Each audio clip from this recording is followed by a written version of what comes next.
Welcome back to the BTS Happy Hour podcast. I'm your host, Andrea. In today's solo episode, I really wanted to discuss Bang Bang Con the Live, which hopefully you all saw, or at least you saw some clips on Twitter. Sunday night, if you were in Seoul, South Korea, and if you were in the West Coast of the US, like I was, it was at 2 a.m., so that required a lot of preparation to get some sleep in before that so that I will be able to stay up and not sleep through it, which unfortunately I saw there was some people that accidentally slept through it because of the time, which is a sad state of things. But it's even worse if you're on the East Coast because then it would have been at 5 a.m. So that's a tough one. But I don't know, maybe that's easier to just wake up really early versus staying up really late. I don't know. So Bang Bang Con the Live, that started, we were able to project it to our TV so I can watch it, and they called it like multi-view, so you could see all the different camera angles for it. And it was pretty cool beforehand because they were showing, before it started, it was like, oh, coming soon, starting soon. And then it would show a map that had all the different regions of the world and like how many people were logged in. So it was like really incredible, like how many people from all around the world. Like I still think of them as popular in Korea and North America and somewhat in Europe, but you can tell from the map that they're very like popular worldwide, everywhere. At some point it was 756,000 people that were tuned in, and it's like if you think about what each of those people paid, and I think I saw somewhere that people estimated that BTS made $20 million from this online concert. So it's like, wow, that's pretty impressive.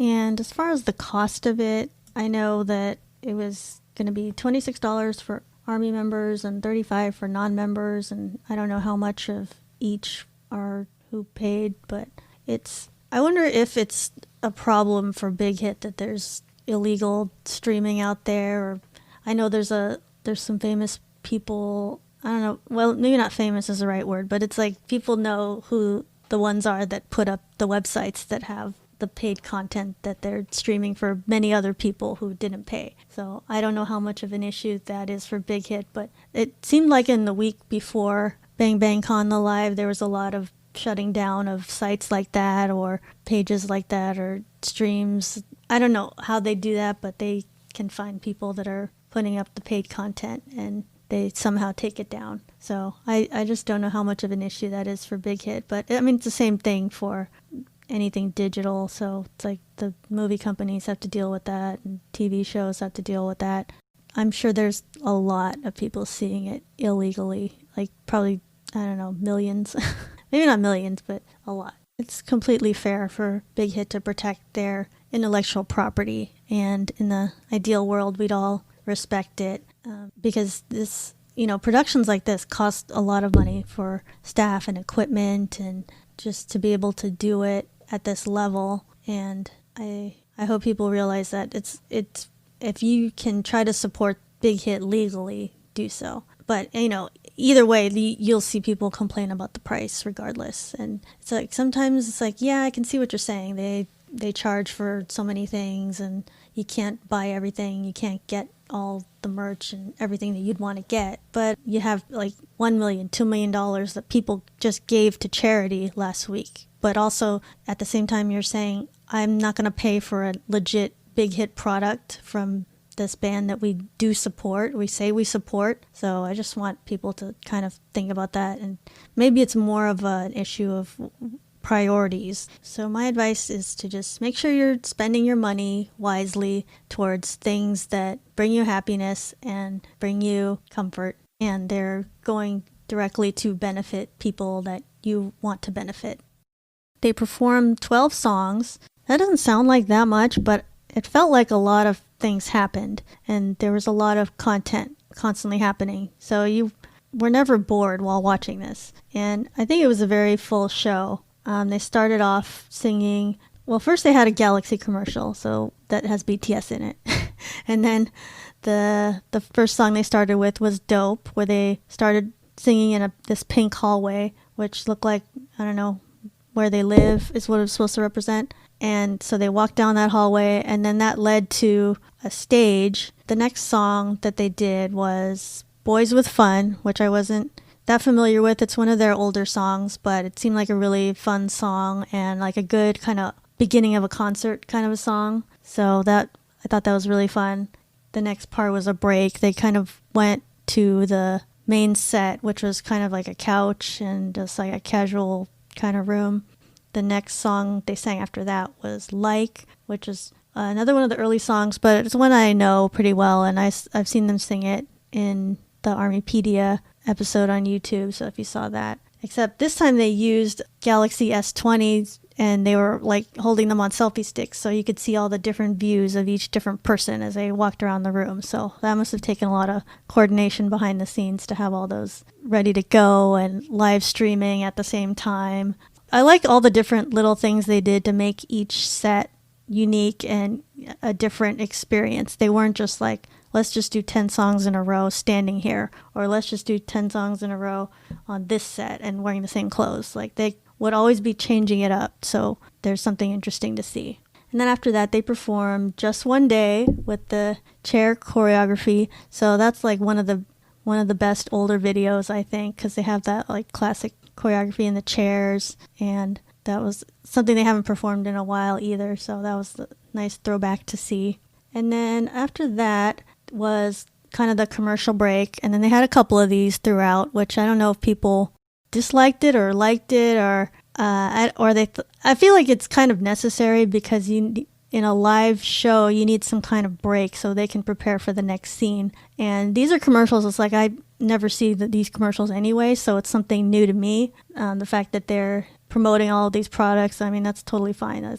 That's products they endorse anyway, so I had no issue with that. So we saw commercials for Chilsung, which seems to be some kind of drink, and Limona, which is another drink, and System, which is clothing, and then we all know what Fila is, athletic brand. And they also had commercials for tourism for Korea, so I know they're the spokespeople for that. And they also were doing a little ASMR bit in these commercial times, so that was pretty funny. And so after this commercial break, then they did all the subunits, starting with Jamevu, which they had a really interesting set, which had these stairs that were kind of going up and then going down, and then they had stairs were on the wall. And if you've ever seen those MC Escher paintings or drawings, it's reminiscent of that, which relates to the song.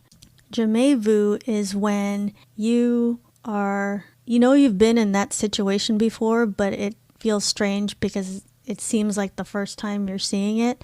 And I know that's related to deja vu in a way, and deja vu is the opposite situation. Jamevu is a good vocal song for this subunit because then you see a lot of good vocals from Jin and Jungkook, and then it gives J-Hope a chance to sing, which he doesn't always get to. I think it's mostly this song and Spring Day that you're going to see him as a vocalist, so this gives him a good opportunity for that. The next subunit was Respect, which was RM and Suga, and they had this lit up background with squares, and it really reminded you of 2000s rap videos, and there's just a lot of lighting and a lot of like big suits and sunglasses, so it gave like a very fun vibe. And then they even had some choreography with it, and I wasn't expecting that song to be one of the ones for the concert, but I think it's a good fun one to do, so I think that it turned out pretty well. And especially they had the little like talking at the end, which brings some humor to it. More fun than I would have thought. And then the last subunit was Friends by Jimin and V, and the set for that it looked like a bus station. I don't know if that's really common for Korean students. You take a bus to somewhere, but that's what it looked like. And then they were also wearing their school uniforms, or maybe a replica of it, but they had their little suit jackets and ties and that kind of a uniform. So that was also a fun song, and that had a lot of the running jokes from over the years, so I thought that was pretty funny.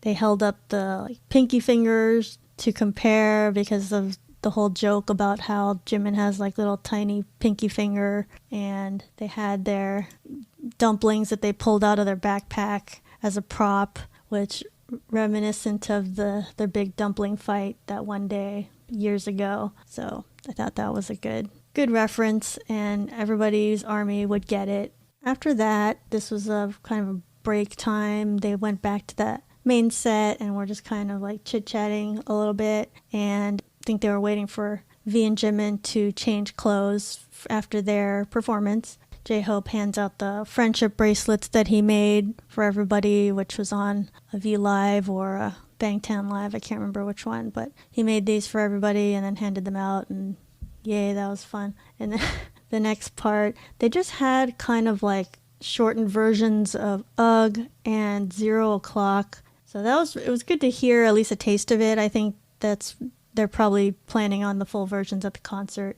So that was nice to hear the snippet of it. And then there was another break where they did the staring game, each member, and then they also did the same commercials again.